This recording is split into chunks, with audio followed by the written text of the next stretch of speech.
último domingo del año. Amén. Así que bienvenidos, por favor, si es tan amable, busque en la palabra del Señor Hechos 11:26, mientras los hermanos van poniendo por ahí las láminas. El día de hoy nuestra serie la hemos titulado, hermano, De vuelta a lo básico. De vuelta a lo básico. Serán 4 temas en donde estaré tratando cosas bien básicas sobre el cristianismo, como el ABC, pero no es doctrina, son temas devocionales. Amén.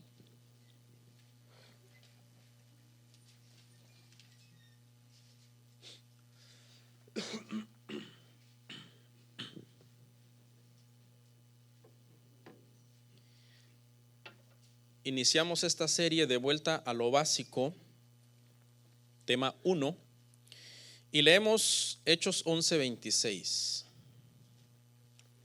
¿Lo encontró? Dice así, dice: y se congregaron allí todo un año con la iglesia y enseñaron a mucha gente, y a los discípulos se les llamó cristianos por primera vez en Antioquía. Vamos a orar, hermanos. Señor, te damos gracias en esta mañana en que tenemos esta oportunidad de estar en tu casa. Nos hemos gozado, Padre, mientras adorábamos, nos hemos deleitado junto con nuestros hermanos ministros, y ha sido un placer, un privilegio, Padre, el que este día tengamos vida, tengamos salud para poder estar en tu casa. Te pido, Señor, que en este momento me ayudes a poder predicar tu palabra y el corazón de mis hermanos esté preparado, también listo para recibir la enseñanza. En Cristo Jesús, amén. ¿Pueden sentarse, hermanos?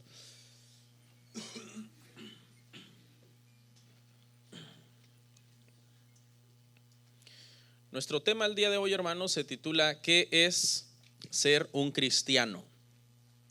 ¿Qué es ser un cristiano? ¿Okay? Serán 4 temas devocionales, los primeros 4 domingos de diciembre, y luego el último domingo 31 tendremos un tema libre, aislado de esta serie. En esta primer tema, hermanos, responderemos la pregunta: ¿qué es ser un cristiano? Yo sé que para algunos puede sonar un poco irrelevante, porque pues muchos podremos decir, bueno, yo soy un cristiano, pero avanzaremos conforme vayamos viendo los versículos y analizándolos, y descubriremos hasta qué punto tenemos claro este concepto. Lamentablemente la palabra cristiano ha sido muy tergiversada en los últimos tiempos. Llamamos cristiano a veces a cualquier persona que profese ser religioso, o que su vara de moralidad es elevada más que las demás personas. Pero verdaderamente, hermanos, cuando vamos a la Biblia nos damos cuenta que un cristiano no es necesariamente alguien que es más bueno o mejor que los demás.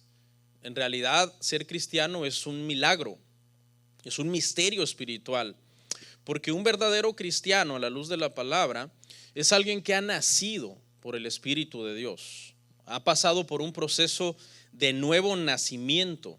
Eso es lo que enseña la Biblia. No son meramente cambios externos que cualquiera puede, con un poquito de convicción propia, lograr, sino es algo interno, un milagro interno.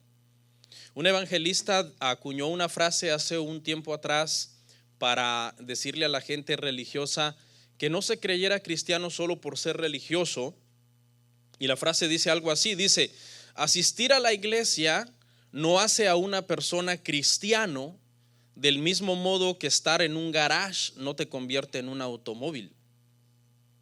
Tiene mucho sentido, porque muchas veces nosotros asociamos que ir a la iglesia es lo que a nosotros nos hace cristianos, pero eso no es verdad. Mire la definición del diccionario, un diccionario secular.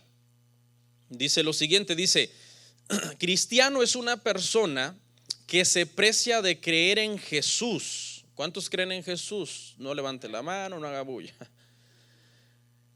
una persona que se precia de creer en Jesús como el Cristo.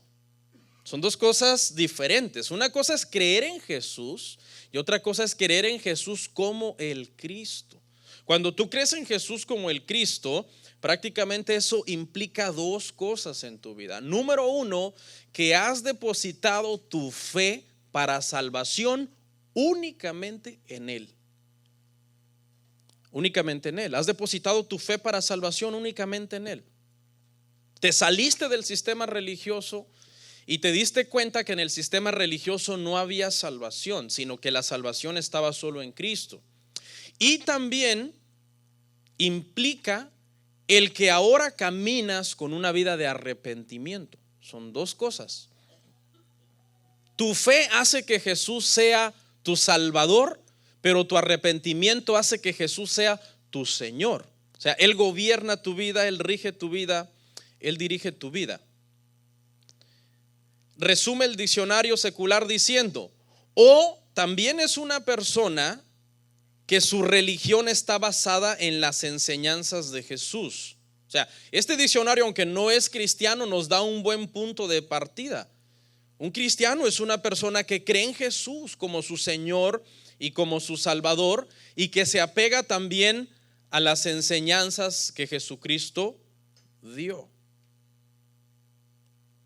Aunque claro, hermanos, el cristianismo es la religión más grande a nivel mundial, con aproximadamente 2,000 millones de adeptos o de seguidores supuestamente de Jesús. Y cuando hago comillas lo hago porque lamentablemente, si nosotros pasáramos por un escáner espiritual, por decirlo así, a estos 2,000 millones de personas que profesan el cristianismo, quizás, hermano, el número bajaría dramáticamente a que solamente pocos de esos 2,000 millones saben y entienden de verdad lo que es ser un cristiano verdadero.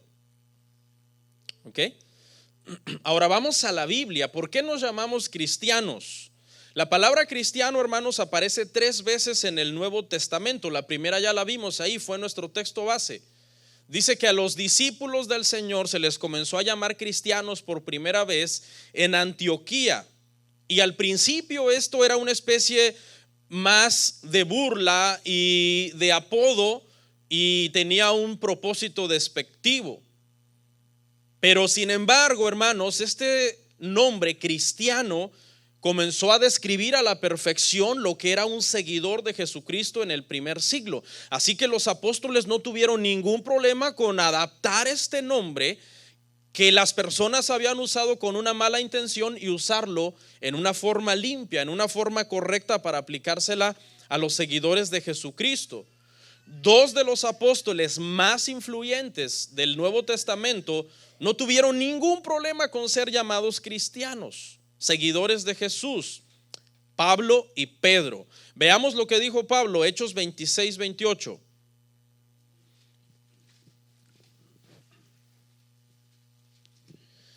Hechos 26-28, leemos el 28 y el 29. Entonces Agripa dijo a Pablo: por poco me persuades a ser cristiano. Y Pablo dijo: quisiera Dios que por poco o por mucho, no solamente tú, sino también todos los que hoy me oyen, fuesen hechos tal cual soy yo, excepto estas cadenas, porque obviamente él estaba preso.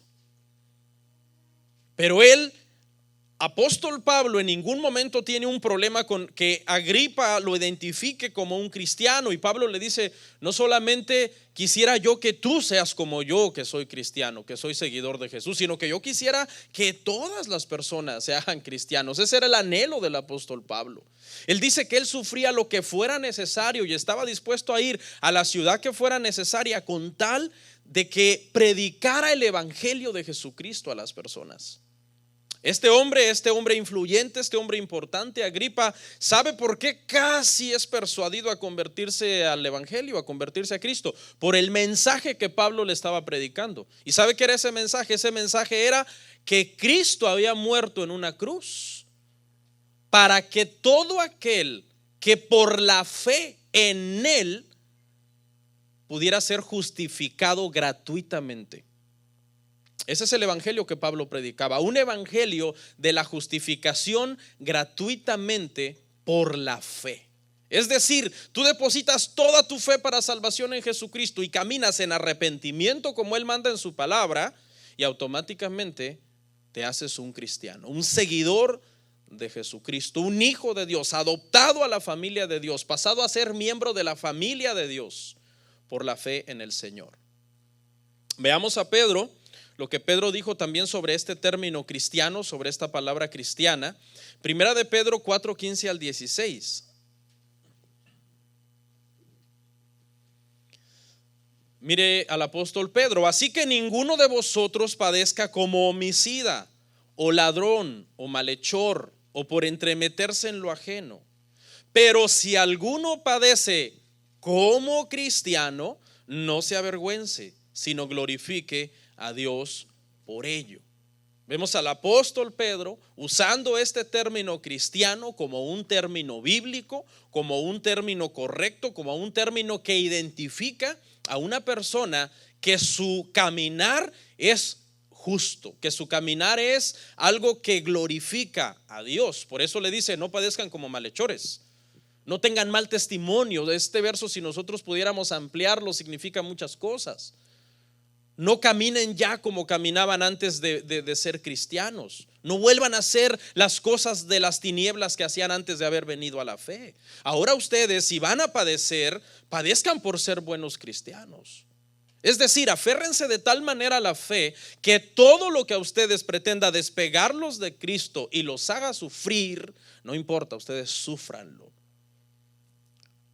Sufran por Cristo. Entonces, hasta aquí ya vimos los 3 versículos que en el Nuevo Testamento utilizan el término cristiano. Ahora entonces demos una definición bíblica. ¿Qué es un cristiano? Literalmente esta palabra en el original significa seguidor de Cristo, también significa perteneciente al partido de Cristo, o partidario o seguidor de Cristo. También significa alumno o aprendiz. Vea todo lo que significa: alumno, aprendiz, partidario, seguidor de Jesucristo. ¿Por qué se empezó a acuñar este término como el que mejor describía a un seguidor de Jesús? Porque los discípulos del primer siglo comenzaron a obedecer la palabra, comenzaron a predicar el evangelio, cambiaron sus vidas para alinearlas a la voluntad de Dios. Dejaron de ser personas maldicientes para ser personas que hablaban temerosamente con su boca. Dejaron de ser ladrones para ser personas que ahora trabajaban y producían con sus manos lo justo para sobrevivir. Dejaron de ser asesinos, muchos de ellos, para amar la vida, predicar la vida.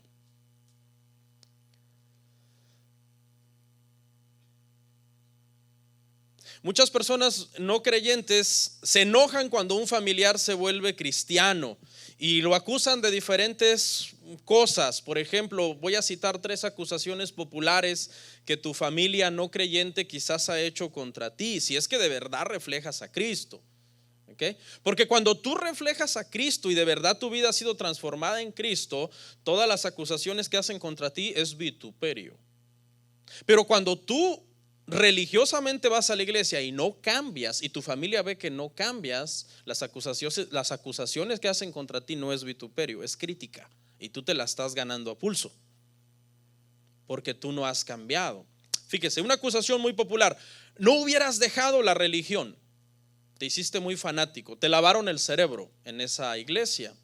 Pero realmente, fíjese, hermano, que de acuerdo a la palabra, cuando una persona nace de nuevo, no solamente le es lavado el cerebro, es lavado todo su ser en la sangre de Jesús. Su mente, su corazón, sus miembros. Ahora queremos presentar los miembros para la obra de Dios, aunque hay una ley en nuestros miembros que pretende que hagamos lo malo, pero estamos en una ley superior, que es la ley de Cristo, que es la que rige nuestra vida. Si tú has nacido de nuevo, el Señor te lavó, te santificó, te apartó para Él. Ahora eres de Él. Ahora todo lo que tú haces es para glorificarlo a Él. Otra objeción de la parte de las personas que no son creyentes dice: ahora que te hiciste religioso, te crees mejor que nosotros, pero ya se te pasará, ¿no? Esta es una acusación también muy común y pues a muchas personas se les hace realidad de que se les pasa y vuelven otra vez atrás. Pero los nacidos de nuevo de verdad permanecen. Y no es tanto que uno permanezca tanto por su fuerza, sino porque el Señor nos sostiene, hermanos. El Señor nos sostiene con su mano poderosa. Otra objeción: se volvió loco, se metió a hermano. Y quizás hasta lo ven como algo moral y dicen, bueno, es mejor que sea cristiano antes de que pues sea un borracho o sea un drogadicto. Pero el cristianismo es más que un cambio moral. El cristianismo es ser justificado por tu fe.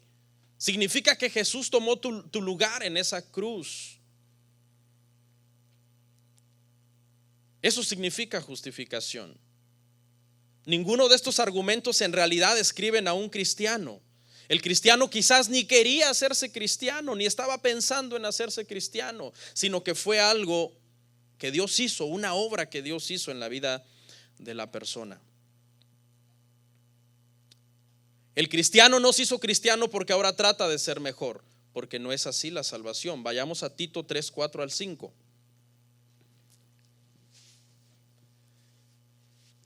Tito 3, 4 al 5, hermanos. Mire lo que dice. Dice, pero cuando se manifestó la bondad de Dios, nuestro Salvador,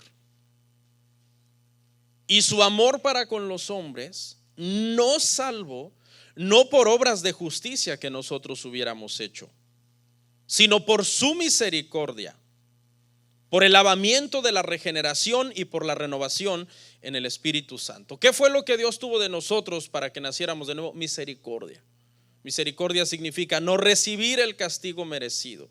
¿Merecíamos el castigo de la perdición eterna? Sí, y a pulso, por ser descendientes de Adán. Y en Adán todo mundo es pecador. Pero ese castigo merecido fue quitado por medio de la misericordia del Señor. De manera que un cristiano es alguien que ha nacido de nuevo, no es alguien que se ha propuesto hacerse bueno para hacer sentir mal a los demás. Ay, me voy a hacer bueno para hacer sentir mal a los demás. No, es un cambio interno, por gracia. Efesios 2, 8 al 9. Dice, porque por gracia sois salvos por medio de la fe, y esto no de vosotros, pues es un don de Dios, es don de Dios, no por obras para que nadie se gloríe. Un cristiano verdadero es alguien que ha recibido la misericordia del Señor. Misericordia y la gracia. Fíjese, los dos términos son tan hermosos. Misericordia, no recibir el castigo merecido, y gracia, recibir la salvación no merecida, favor no merecido. Esos dos términos son tan hermosos, son tan lindos, porque nos hace ver toda la indignidad que había en nosotros como descendientes de Adán, y que no había nada bueno en nosotros como para que Dios nos salvara. Eso es ser un cristiano. ¿Por qué algunas veces llamamos cristianos a personas del Antiguo Testamento si el cristianismo no existía? Usted se ha dado cuenta que a veces nosotros, cuando hablamos de Abraham, decimos que Abraham había sido o fue un buen cristiano. Hablamos de Moisés y decimos que fue un buen cristiano. Hablamos de David y decimos que fue un buen cristiano. Pero si Cristo no había venido, bueno, la razón por la que llamamos cristianos a personajes del Antiguo Testamento es porque la Biblia nos dice en Hebreos 11 que todos estos personajes del Antiguo Testamento, dice que anhelaban la venida de Jesús, y fue por ese anhelo de la venida de Jesús y por la fe en el Cristo que había de venir que ellos hicieron todo lo que hicieron, por la fe en Cristo. Entonces ellos eran seguidores de Cristo antes que Cristo viniera. Fíjese qué nivel de revelación lo que ellos tenían. Dice que Abraham fue llamado para salir de su tierra y de su parentela a un lugar que el Señor le iba a mostrar, y por esa fe en Cristo Abraham avanzó y caminó.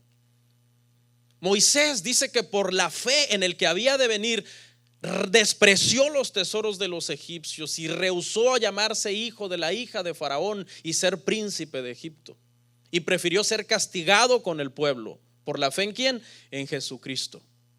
Y David fue perdonado de sus pecados sin ofrecer los sacrificios que la ley mandaba, por su fe en Jesucristo. ¿Y qué dijo el autor de Hebreos? Y me faltaría tiempo, dijo, para hablarles de fulano, de Sansón, de Jefté, de Rahab. Y comenzó a mencionar una serie de personas que no importaba lo malos que eran, sino la fe en Jesucristo que los justificó gratuitamente. ¿Se acuerda quién era Rahab? Una prostituta. ¿Se acuerda quién era Sansón? Uy, hermano, Sansón era el hombre más fuerte de la Biblia y también el más débil. El más fuerte aquí y el más débil aquí. Cualquier cosa lo hacía irse a buscar mujeres y hacer lo que Dios no le había mandado. Y el Señor lo cuenta entre los héroes de la fe, porque no era por sus buenas obras, sino porque esperaron al Mesías, anhelándolo, que había de venir, y por esa fe el Padre los justificó gratuitamente. Eso es gracia. Eso es el evangelio. El cristianismo no es que alguien se volvió bueno, se volvió fanático, se volvió religioso. Aunque es imposible desprender la palabra religioso de la palabra cristiano. Yo sé que muchas veces los cristianos hemos inventado clichés que suenan bien bonitos, como Jesús no es religión, Jesús es relación. O algunas otras, o algún otro, como por ejemplo, yo no soy religioso, yo soy hijo de Dios. Pero si vamos a la raíz latina de la palabra religión, es bien difícil, porque la palabra religare, la palabra latina para religión, religare significa un medio por medio del cual las personas quieren comunicarse con Dios.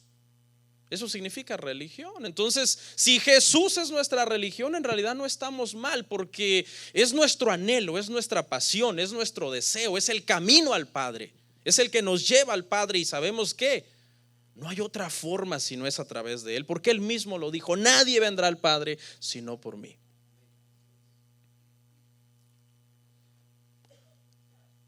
Y aquí en esta parte del sermón voy a hablar simplemente cosas prácticas. Esta serie, hermano, no va a ser ni tan doctrinal ni tan teológica, pero simplemente quiero hablar unas cosas bien prácticas de lo que es ser un cristiano. Porque yo sé que algunos se cansan un poco en ciertas series que aprendemos mucho, pero es por su bien. No se canse cuando hablemos doctrina, hermano. Decir estoy cansado de doctrina es una necedad, porque doctrina simplemente significa que enseñanza. O sea, ¿tú estás cansado de la enseñanza de la Biblia? Yo no me imagino a un cristiano diciendo: estoy cansado de la enseñanza de Jesús. No.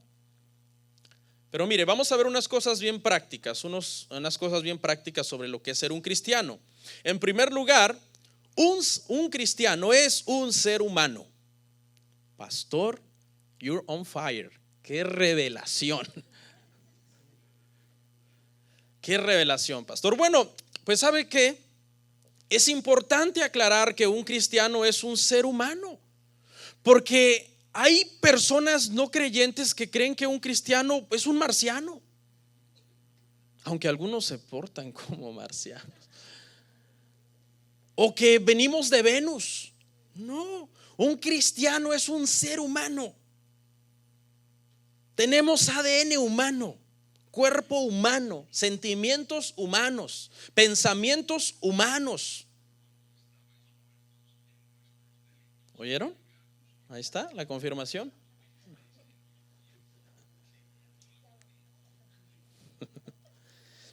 El pastor es un hombre con cuerpo humano, piel, carne, huesos, tendones, músculos. Por ahí están. La gente debe tener paciencia. Somos 100% humanos.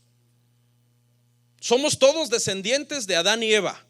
Todos los seres humanos que habitamos este planeta, todos somos descendientes de Adán y Eva. En cierta forma, eso nos hace hermanos. O sea, si tú eres una persona no creyente y un cristiano te cae mal, en cierta forma es tu hermano, porque los mismos padres terrenales tienen Adán y Eva.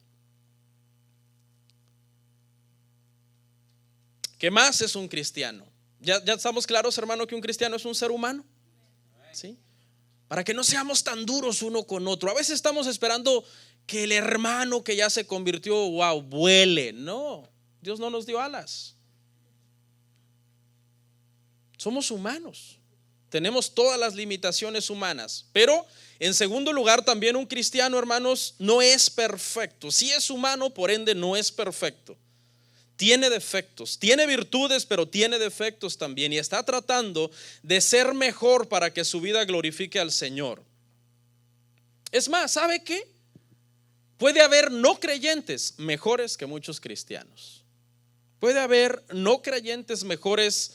Quizás hay un mendigo en la esquina y está muriendo de hambre y de frío, y pasa un cristiano que en su cartera trae $1,000 en cambio en billetes de diferente denominación, y viene y le da al mendigo $10.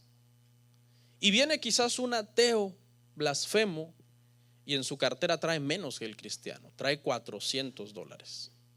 Pero cuando ve al mendigo, no sé, algo lo mueve, que él cuando fue niño sufrió mucho y le duele verlo así, y saca y le da $100. ¿Eso puede pasar? Sí, eso puede pasar. Muchas veces esperamos que el cristiano siempre tenga unos estándares tan altos, que sea el mejor del mundo. Eso es imposible.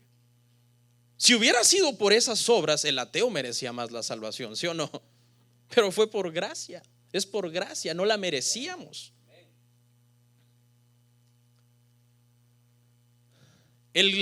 Por lo tanto, si el cristiano es humano y no es perfecto, entonces no existe el papá o la mamá perfecta. Los jovencitos que están acá, les digo una cosa: si tu papá y tu mamá están luchando por ser cristianos, no esperes que sean perfectos, porque son seres humanos. Aunque claro, como padres, el llamado en la Biblia para nosotros es a enseñar a nuestros hijos, darles buen testimonio, amarlos, disciplinarlos y criarlos en amonestación y disciplina del Señor. Pero no somos perfectos como padres. Yo fallo como padre, mi esposa falla como madre. Yo estoy seguro que usted también, y hermana y hermano también. Ahora, le voy a dar 3 consejos a los padres cristianos. 3 consejos. Si usted sigue estos 3 consejos, hermano, le van a ayudar mucho. Mire, número 1, cuando usted falle como padre o como madre, número 1, reconozca su error. Eso le va a demostrar a sus hijos que hay humildad en usted, y que eso que usted profesa de cantar y de leer la Biblia le está surtiendo efecto. Porque si usted comete errores y orgullosamente no lo reconoce, entonces ¿qué van a pensar? Bueno, ¿por qué no le hace efecto al cristianismo a mis padres? ¿Por qué no les hace efecto tanta iglesia, tanta cantadera, tanta lloradera? ¿A qué hora, Señor? Pero no queda ahí. Número 2, pida perdón por su error. Si vas en el carro con tu esposa y atrás van tus hijos, los 8, 10, no sé cuánto del Señor te haya dado, ya llevas una church bus, un carro ya grande, ¿no? Si van en el carro y tú vas manejando y tu esposa va a la par tuya, y de repente tu esposa dijo algo que te irritó, y quizás has estado estresado últimamente por cosas y no andas de buenas ese día, qué sé yo, y vienes y de repente le alzas la voz a tu esposa y la haces sentir mal, y ella es sabia y guarda silencio, porque si no es sabia se arma la guerra. Pero hasta ahí tú ya ofendiste. ¿Qué tienes que hacer? Que tus hijos, así como tus hijos oyeron que le gritaste, que tus hijos oigan que le pides perdón. Tienes que, no sé, estaciónate un momentito, voltea: hijos, le quiero pedir perdón a su madre delante de ustedes porque le grité.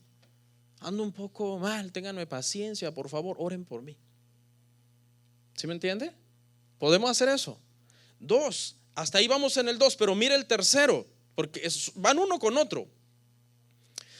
Tercero, cuando tengas tiempo, aclárale a tus hijos que la razón por la que pides perdón es porque tú temes a Dios y a su palabra.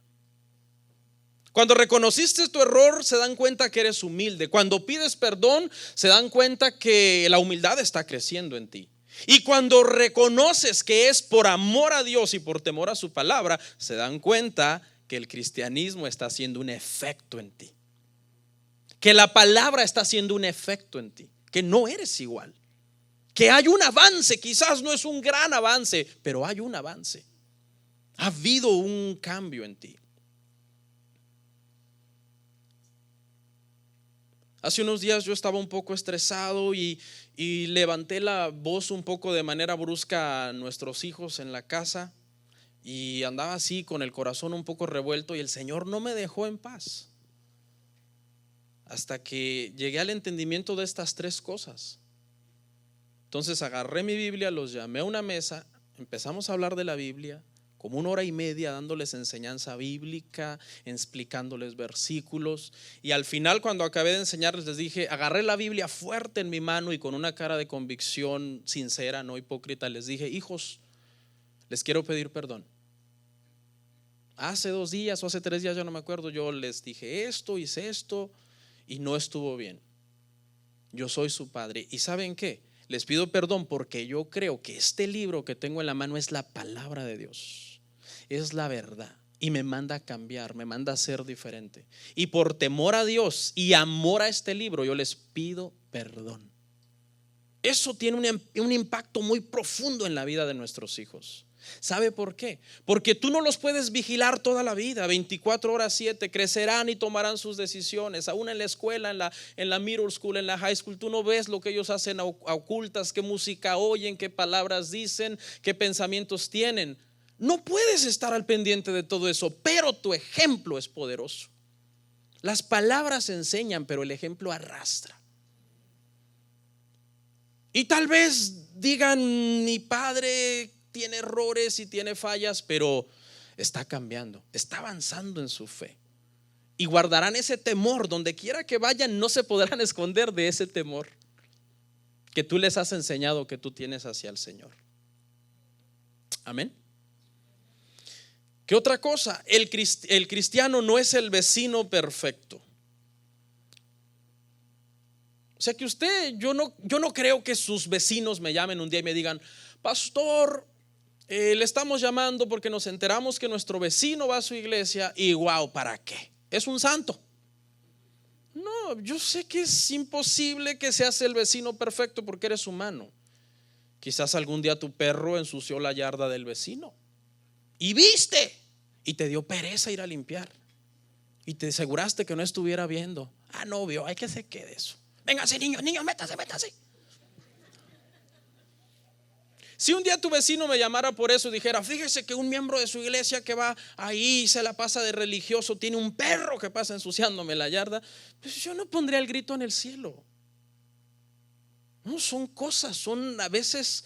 Obviamente la Biblia no te manda que seas mal vecino. La Biblia te manda que seas buen vecino, que ames a tu prójimo. Pero somos humanos y fallamos. Claro, trate usted de ser mejor. El cristiano no es el ciudadano perfecto tampoco, aunque la Biblia es clara y nos dice que como ciudadanos de un país, de un reino, como se manejaban en los términos antiguos bíblicos, debemos de ser buenos ciudadanos. La Biblia habla, por ejemplo, de dar al César lo que es del César, y eso habla de ¿qué? Pagar tus impuestos. Está muy mal que los cristianos no paguen sus impuestos. Eso está muy mal, porque la Biblia lo prohíbe, no yo.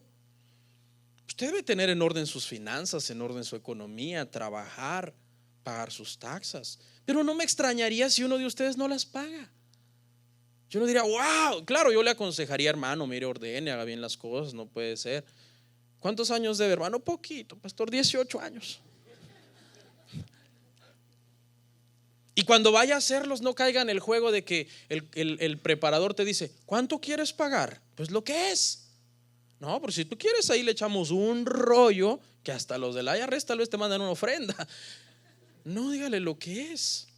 Siempre hay una tentación, ¿no? Porque hay cosas que a veces, ahí está el gusanito del pecado en nosotros, de querer hacerlo de la manera que no es correcta. Un cristiano debe andar defraudando al gobierno, pidiendo estampillas, y usted no necesita estampillas, diciendo: gano 300 cuando gana 4,000 con tal de que me den WIC. No, eso no está bien, hermanos.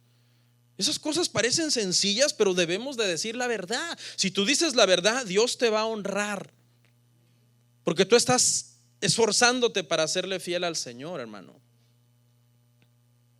Un cristiano no debe hablar mal del gobierno. Qué bueno que vinieron los hermanos de Honduras, pensé que iban a ir a la protesta al downtown.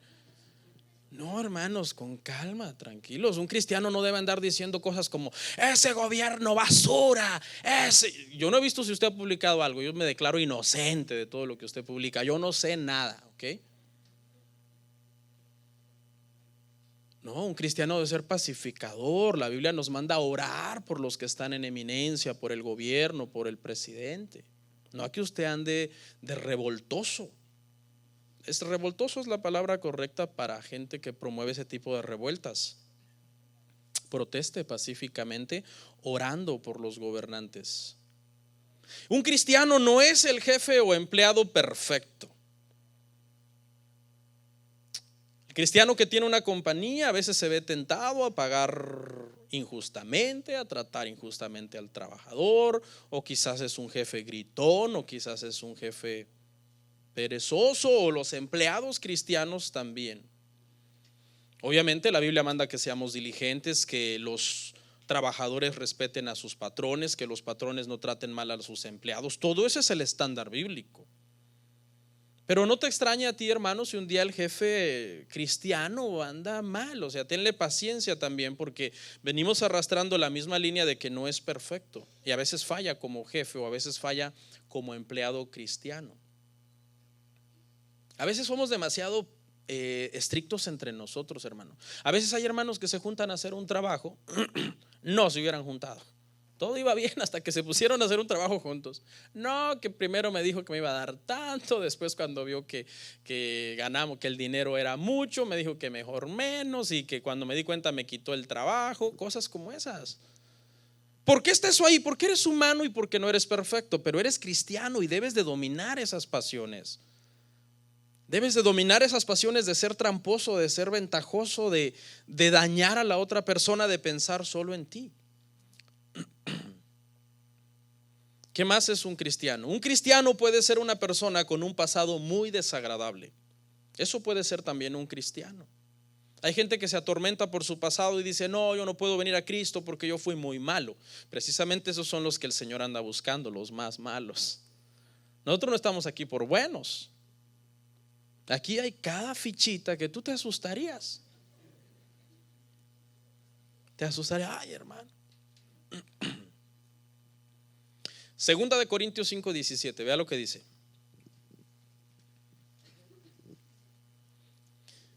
De modo que si alguno está en Cristo, nueva criatura es. Las cosas viejas pasaron y aquí todas son hechas nuevas. ¿Sí?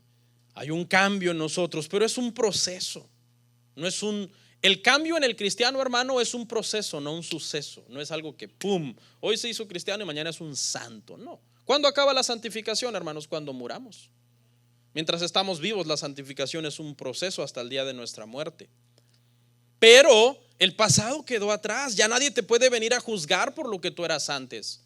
Si alguien te dice: ay, sí, ahora te la das ahí de cristiano con tu corbata y todo, pero acuérdate que tú en el pasado engañaste a tu esposa. No, eso ya no aplica. Porque todo lo que tú hayas hecho en el pasado lo hiciste sin el temor del Señor, sin el conocimiento del Señor. Cuando una persona tiene mal crédito, por ejemplo, por errores del pasado, errores financieros, malas decisiones, irresponsabilidad o lo que sea, ese mal crédito afecta. Pero ¿hasta dónde afecta? Afecta hasta donde tú lo repares. Porque si tú en un futuro tienes dinero, pagas tus deudas, arreglas lo que hayas hecho mal, contratas a alguien que te limpie el crédito, ahí empieza un nuevo historial de crédito para ti.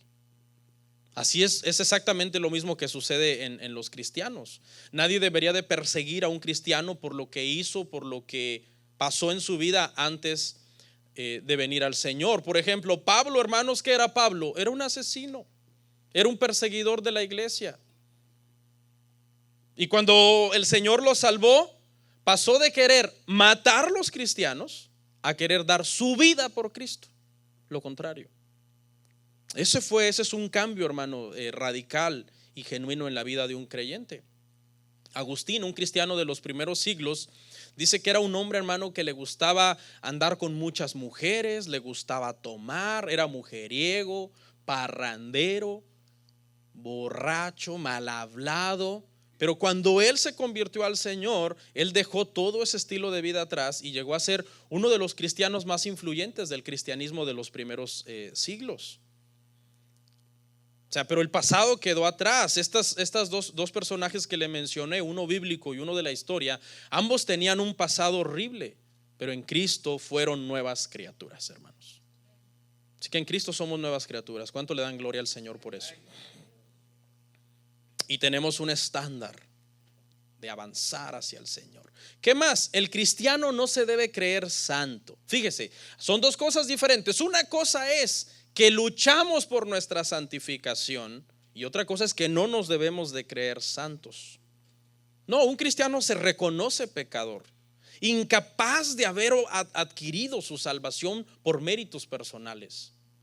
No, está consciente de que fue por medio del sacrificio de Jesús que recibió el galardón de su salvación y el llamado a la santificación. Fíjese lo que le voy a hacer la diferencia entre justificación y santificación. Justificación es que somos considerados justos sin serlo. Ahí le va un ejemplo. Está un narcotraficante. Él es narcotraficante, hace cosas malas, pero oye el evangelio y por el evangelio nace de nuevo por la proclamación del evangelio. Desde ese momento que ese narcotraficante nace de nuevo, Dios lo considera justo, sin serlo. No es justo, pero ya fue justificado por su fe en Jesucristo. Eso es ser justificado, ser considerado justo por Dios sin serlo. ¿Cuál es la diferencia con santificación? La santificación es que cada vez nos hacemos más justos para el Señor, aunque jamás llenaremos el estándar de justicia que Él demanda, porque la única justicia capaz de darnos el cielo es la justicia y obediencia perfecta de Jesucristo en la cruz. Por eso fuimos justificados, porque no nos podíamos santificar por nosotros mismos. El cristiano no se cree más santo que nadie, entonces, ¿ok?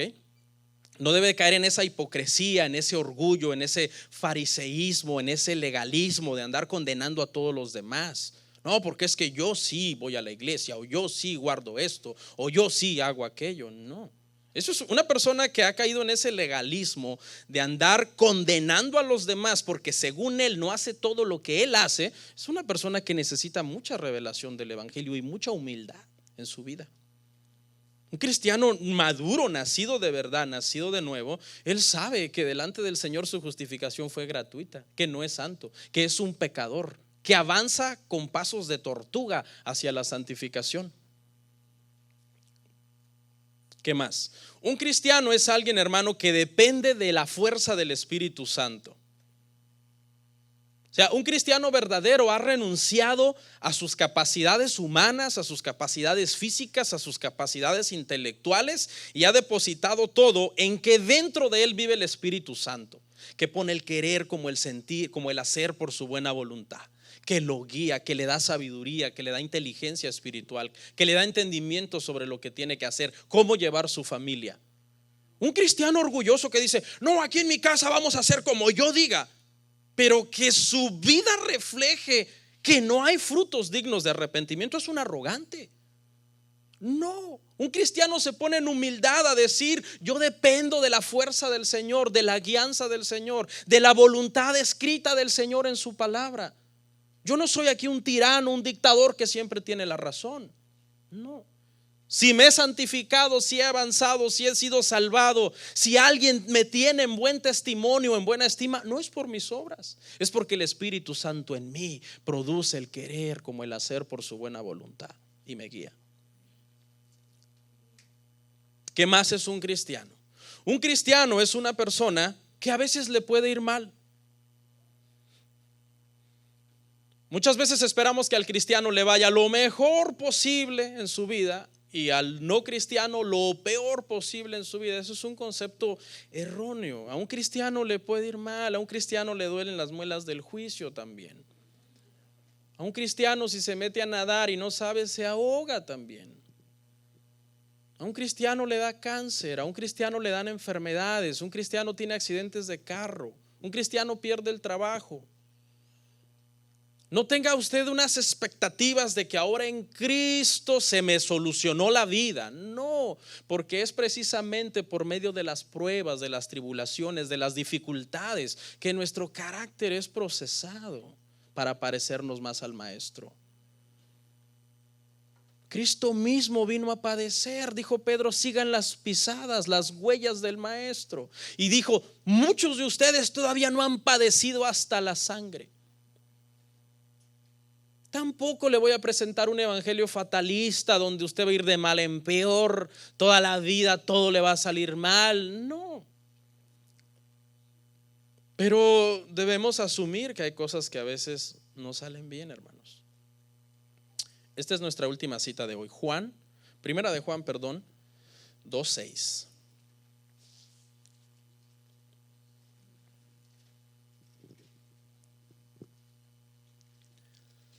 Dice así, el que dice que permanece en él debe andar como él anduvo. Tenemos una nueva vida en Cristo. Dios pone un deseo en nuestro corazón por hacer su voluntad. Yo le diría a las personas que oyen este sermón y que no son creyentes, no te enojes cuando un cristiano te habla de su fe. Un cristiano verdadero, nacido de nuevo, tiene un gozo tan hermoso en su vida, quiere compartirlo contigo. Quiere que conozcas a quien él conoció, que ha cambiado su vida, que ha transformado su forma de ver la vida. Quiero que por medio de este tema práctico y sencillo y hasta corto, veo el reloj, meditemos sobre conceptos básicos, sobre cosas básicas que a nosotros nos hacen creyentes. La gente no cristiana cree que a veces conceptos absurdos del cristianismo, pero no, los cristianos simplemente fuimos tomados por el Señor, nacimos de nuevo por oír el evangelio, por misericordia, o sea, porque mire la escena, van dos personajes a la iglesia, ambos son iguales de malos, o ambos oyen el mismo sermón, el mismo mensaje, pero uno se convierte y otro no. Dios tuvo misericordia de uno, ambos eran igual de malos. Es misericordia del Señor. Luego le extiende la gracia para la salvación.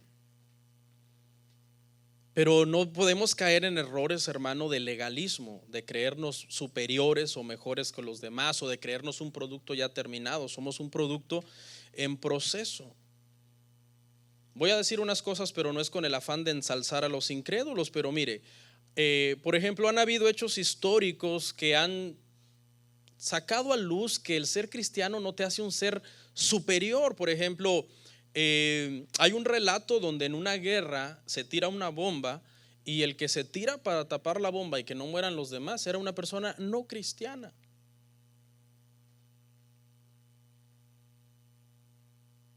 Un ateo se tiró sobre un niño para empujarlo y quitarlo porque un camión iba a matar al niño. Pregunta, si en ese momento hubieran habido ahí dos, un ateo y un cristiano, están en la misma posición, el camión va a matar al niño, ¿quién cree usted que se hubiera lanzado a salvar el niño? Nuestra respuesta inmediatamente, el cristiano. ¿Por qué? Porque el cristiano está listo para irse al cielo. ¿Quién sabe? Luego anda unos ahí, hermano, por la calle de la tristeza, hermano. Pero pastor, el cristiano porque es un guerrero. Y como es guerrero, es valiente, es más osado. Pues quién sabe, porque hay unos cristianos pusilánimes, hermano, que hasta la llovizna los evita de que vayan al culto. Sacan el dedo, ay, me cayó una gota, no voy a ir hoy. El cristiano, pastor, porque tendría más amor por el niño. El ateo no va a tener amor por el niño. El cristiano sí va a tener amor. ¿Será? ¿Y qué tal si en ese momento el cristiano le da miedo? Dice, Señor, sí te quiero ver, pero no tan pronto, y empuja al ateo. Que se lleve a el diablo. O sea, le pongo este ejemplo para que usted se dé cuenta, hermano, que muchas veces tenemos conceptos preestablecidos ya en nuestra mente, como que el cristiano es el mejor, sus estándares de moralidad, sus estándares de justicia, su valor, su coraje. ¿Qué tal si en ese momento el cristiano entra en shock y se bloquea y se paraliza y el ateo dice, no, pues no me tiro yo. O sea, también puede ser que se tire el cristiano. Yo no estoy diciendo que el ateo es mejor. Aquí lo que estoy diciendo, hermanos, es que ser cristianos no nos hace necesariamente mejores que los demás. Somos pecadores en un proceso de restauración. Así que con esto cerramos, hermanos.